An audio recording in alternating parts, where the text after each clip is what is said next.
Hello friends, welcome to my YouTube channel. आज शुरू करते हैं 12.2 एक्सरसाइज से क्वेश्चन नंबर 9।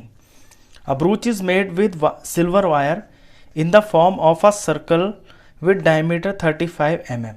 एक ब्रूच है। ब्रूच एक ऑर्नामेंट होता है लेडीज़ का पहनने के लिए। वो बना हुआ है सर्कुलर शेप में और इसका जो डायमीटर है वो 35 mm है। The wire is also use in making 5 diameters which divide the circle into 10 equal sectors as shown in figure. और इसी ब्रूच के अंदर 5 डायमीटर्स बने हुए हैं। ये ना 1 2 3 4 5 और ये 5 डायमीटर्स इस ब्रूच को 10 इक्वल सेक्टर्स में डिवाइड कर रहे हैं। ये सेक्टर बन गया ना, ये जैसे मैंने ये एक बनाया ऐसे 1 2 3 4 5 6 7 8 9 10। ये क्वेश्चन है। इसमें आपको फाइंड करना है number 1 the total length of the silver wire required. इस ब्रूच को बनाने के लिए टोटल सिल्वर वायर की लेंथ कितनी है वो बतानी है। नंबर 2 पे the area of each sector of the ब्रूच, और ब्रूच के हर एक सेक्टर का एरिया कितना होगा ये बताना है। तो नंबर 1 पे ये बताना है कि ब्रूच को बनाने के लिए एल्यूमिनियम तार की जो लेंथ है वो कितनी होगी। अब तार की लेंथ कितनी होगी, जितना तार इसके सर्कुलर रीजन में लगेगा वो प्लस ये जो डायमीटर्स बने हुए हैं इनकी लेंथ प्लस हो जाएगी। तो इतना सिंपल है। तो टोटल वायर रिक्वायर्ड हो जाएगा, टोटल वायर रिक्वायर्ड, पहले तो हम लैंग्वेज में लिखेंगे 5 इंटू डायमीटर। देखिए 5 डायमीटर है ना इसके अंदर, ये तो इनमें तार लगेगा प्लस सरकमफ्रेंस ऑफ ब्रूच, ये जो सर्कल रीजन है यहां भी तो तार लगेगा, सरकमफ्रेंस ऑफ ब्रूच। अब डायमीटर की लेंथ दे रखी है एक की, वो है 35 mm, तो 5 into 35 mm plus circumference of ब्रूच। Circumference का फॉर्मूला होता है 2 पाई r होता है और पाई d भी होता है, क्योंकि 2 और r मिलके d ही तो बन जाता है। हमें क्वेश्चन में d दे रखा है तो हम डायरेक्ट पाई और d लगा देते हैं। तो पाई और d, पहले तो फॉर्मूला लिखेंगे, नेक्स्ट स्टेप में वैल्यू भर लेंगे। तो ये 35 को 5 से मल्टीप्लाई करके आ गया 175 प्लस पाई और डी, पाई की वैल्यू 22 रखें और डी है इसके अंदर 35 mm। इसे सॉल्व करते हैं तो 7 1 ज़ा 7 5 ज़ार। फर्दर स्टेप में 175 प्लस और 22 5 ज़ार हो गया 110। ये सारा का सारा लेंथ है, ये सारी mm में चल रही है, इन्हें प्लस कर देंगे, ये आ गया 285 mm। तो इस ब्रूच को बनाने के लिए, जिसके के अंदर ये बाहर का सर्कुलर पार्ट भी है और ये 5 डायमीटर्स भी है, टोटल जो एल्यूमिनियम की लेंथ लगेगी वायर की वो होगी 285 मिलीमीटर। ये इसका फर्स्ट पार्ट है। सेकंड पार्ट में कहता है कि इस ब्रूच के जो 10 इक्वल सेक्टर्स है ना, हर एक का एरिया कितना होगा ये भी बताइए। अब देखिए पूरा का पूरा सर्कल है, सर्कल 10 पार्ट्स में बट गया। हम सर्कल के एरिया का जब 1/10 कर देंगे तो हमें एक सेक्टर का एरिया पता चल जाएगा। चलिए, तो एरिया ऑफ ईच सेक्टर, पूरा सर्कल 10 बराबर हिस्सों में बट गया तो 1/10 into area of circle, simple यही लगाएंगे हम। तो 1/10 एरिया ऑफ सर्कल होता है पाई r स्क्वायर। वैल्यू पुट करते हैं, ये 1/10 हुआ, पाई की जगह 22/7 लेंगे और रेडियस हो जाएगा, क्योंकि डायमीटर 35 है तो रेडियस हो जाएगा 35/2, इसका हाफ 35/2 इंटू 35/2। अब एरिया तो एक ही बार लास्ट में आप यूनिट लगा लिया करें, मिलीमीटर का स्क्वायर। इनमें भी ये सारा मिलीमीटर में चल रहा है ना, तो ये तो आप ब्रैकेट इस तरह से लगा के लास्ट में mm लगा ले, और अगर ना भी लगाएंगे तो सॉल्यूशन में कोई दिक्कत नहीं है। लास्ट में आपको यूनिट लिखना बहुत ज़्यादा ज़रूरी है, बीच में तो अगर सॉल्यूशन कर रहे हैं तो चल जाएगा। चलिए इसे सॉल्व करते हैं। इसमें कुछ कट रहा है तो काट लेते हैं।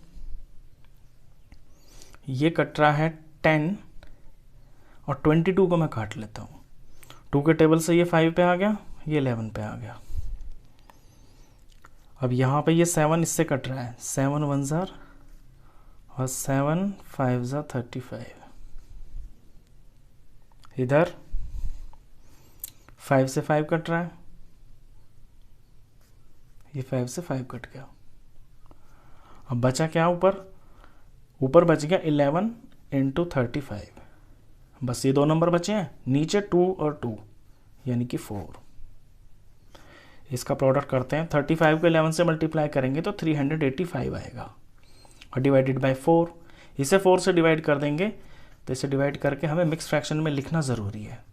जब ऊपर बड़ा आए तो मिक्स फ्रैक्शन आप इसे ज़रूर बनाएं। 4 से डिवाइड करते हैं तो 4 9 ज़ा 36, ये 2, ये 5 और ये आएगा 4 6 ज़ा 24 और ये 1। तो 96 तो कंप्लीट और रिमाइंडर को ऊपर लिखते हैं और जिससे करते हैं डिवाइड वो हमेशा नीचे रहता है, वो चेंज नहीं होता। ये एरिया आ गया और ये सारा mm है तो mm का स्क्वायर, तो एरिया ऑफ ईच सेक्टर इतना आ जाएगा। चलिए इसी के जैसा बिल्कुल same to same 10th question है, उसे भी करते हैं। 10th क्वेश्चन अम्ब्रेला का क्वेश्चन है। बुक से मैं क्वेश्चन रीड करता हूं। An umbrella has 8 ribs which are equally spaced, see figure. Book में फिगर दी हुई है, एक अम्ब्रेला है। आपने अम्ब्रेला वैसे भी देखी होगी रियल लाइफ में भी। ये जो तीलियां होती हैं इनको रिब्स बोलते हैं और ये इक्वल डिस्टेंस पे होती है, हमेशा ऐसे होती है ये छाता। Assuming umbrella to be a flat circle of radius 45 centimetre. हमने मान लिया कि ये जो अम्ब्रेला है ना, वैसे तो ये फ्लैट सर्कल नहीं होती है, थोड़ा झुकाव होता है सर्कल में। मान लिया कि जब हम इसे ऊपर से देखते हैं, ऊपर का जो पोर्शन है हमने मान लिया कि वो फ्लैट है और रेडियस है 45 सेंटीमीटर। इसका ये radius 45 centimetre. Find the area between the 2 consecutive ribs of the umbrella. तो अम्ब्रेला की 2 कॉन्जिक्यूटिव रिब्स के बीच का जो एरिया है वो बताइए। कॉन्जिक्यूटिव का मतलब होता है लगातार। अब जैसे कि ये तीली और ये तीली ये लगातार है ना, तो इनके बीच का एरिया ये हो गया। इसी तरह से ये और ये होगा सबका बराबर ही, क्योंकि इक्वल पार्ट है। हमें तो सिर्फ एक का निकाल के दिखाना है। अब ये फिगर बन क्या गई, ये वैसे तो सेक्टर बन गया। हमें इसमें सेक्टर का फॉर्मूला लगाने की भी जरूरत नहीं है। हमें दिख रहा है कि ये पूरा का पूरा एक सर्कल है और सर्कल के इक्वल 8 पार्ट्स हो रहे हैं। तो सर्कल के एरिया का 1/8 कर देंगे तो हमारा आंसर आ जाएगा। चलो निकालते हैं। Area between 2 consecutive ribs. जो चीज निकालनी हो उसको आप लैंग्वेज में इस तरह से लिखें, 1/8 पाई आर स्क्वायर, क्योंकि पाई आर स्क्वायर से निकल जाता पूरे सर्कल का एरिया और एरिया के इक्वल पार्ट हो रहे हैं 8, सारे बराबर हैं। 1/8 कर देंगे हमारा आंसर आ जाएगा। तो 1/8 ऑफ पाई 22/7, रेडियस 45 है और सेंटीमीटर में क्वेश्चन तो सेंटीमीटर स्क्वायर। सॉल्व करते हैं इसे आगे। तो इसमें कट तो कुछ रहा नहीं है, सिर्फ ये 22 और 8 कट रहा है। 2 के टेबल में ये आ गया, 2 के टेबल में 4 और ये आ गया 11। अब कुछ नहीं कट रहा। ऊपर है 45 इंटू 45 इंटू 11, इनका जब प्रोडक्ट करेंगे तो ये आएगा 22275 और नीचे आया 7 4 ज़ा 28। बस इसको 28 से डिवाइड करते ही आपका आंसर, 28 से इसे आप डिवाइड करेंगे ये 795.53 आ जाएगा। और सेंटीमीटर में क्वेश्चन है तो सेंटीमीटर स्क्वायर। इतना छोटा सा क्वेश्चन है ये। तो इस वीडियो में बस इतना ही। नेक्स्ट क्वेश्चंस के लिए मिलते हैं आपसे नेक्स्ट वीडियो में। तब तक के लिए गुड बाय।